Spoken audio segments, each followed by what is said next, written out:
I've seen some really, really sick patients, scared and suffering completely alone, and it's not fun.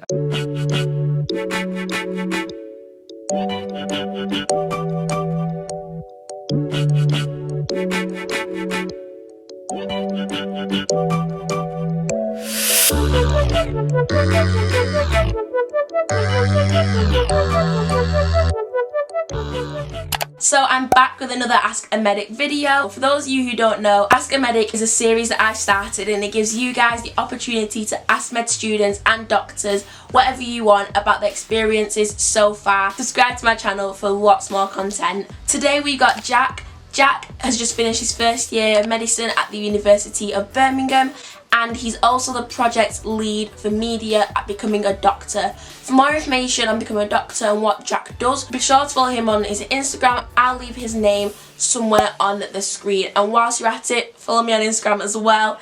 It's at uwaisibor.com, and you too can take part in my Ask a Medic series. For now, let's hand it over to Jack. Hi, my name's Jack. I'm a medical student at the University of Birmingham, and today I'm here to answer some of your questions. Life as a medical student is really varied. They say you're a young professional from day one because you're in placements, you're seeing real patients in really difficult situations. You have a lot to study alongside prosections or dissections, anatomy sessions, probably some professional skills alongside, but you absolutely have time to have a life outside of medicine as well.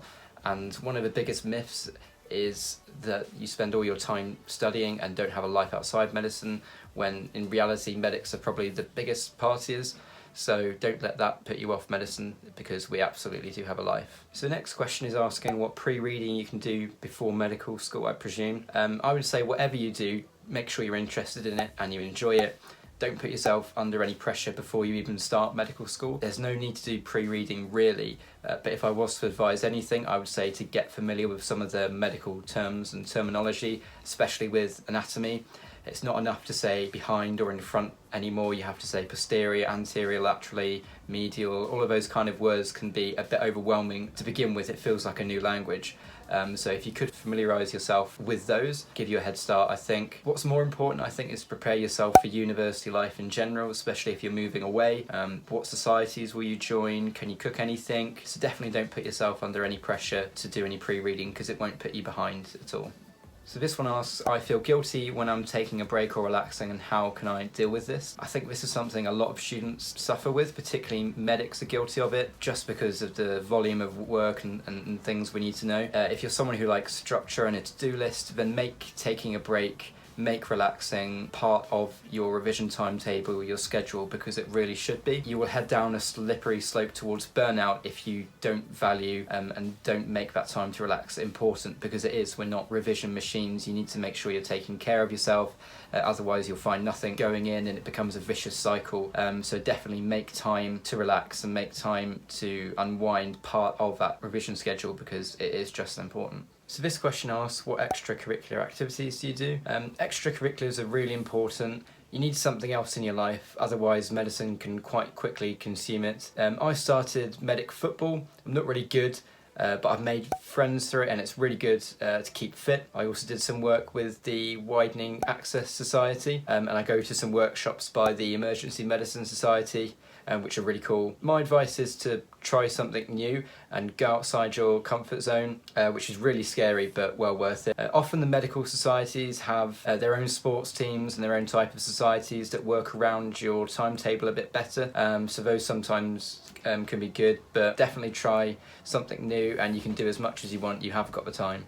So, can international students easily get into Birmingham? I don't think anyone can get in easily, but we do have a big international intake every year, and the exact requirements will be on the websites. I will say though, Birmingham as a place is fantastic for international students.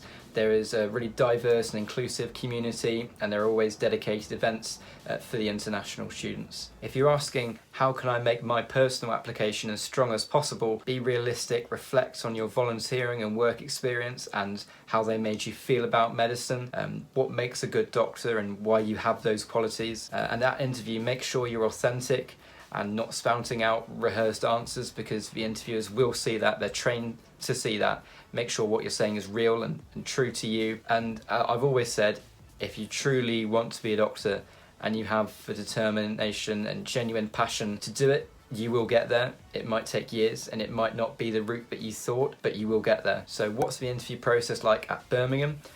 So Birmingham uses the MMI format for interview and assesses your personal qualities, values, insights into medicine and communication skills. The communication skills may involve a role play, so be prepared for that. And all of that information and more is available on the website, so I definitely look at that because they're the ones holding the interviews. Birmingham, I think, was my best interview. I think they asked the right sort of questions, assess the right things for looking at who will be the best doctor. And while you don't need to know really specific things, I think having a good understanding of current medical issues, how the NHS works, ethical dilemmas, that will definitely help you. And as a side note, if you're an A to B student, you're entitled to a mock interview where someone like me, as part of the widening access scheme, give you an interview and will give you some feedback based on the criteria that they use in a real interview. So definitely take advantage of that if you're eligible. Working as a healthcare assistant during the pandemic has been an incredible experience. I've learned loads about working in a hospital and what it's like to be a part of the nursing team and the different roles in a hospital. But there have been a lot of challenges, as with anyone working in the NHS. The constant PPE, the masks, the fear of bringing the virus home. But for me, the biggest challenge has been the lack of family, the lack of visitors allowed in the hospitals. I've seen some really, really sick patients, scared and suffering, completely alone.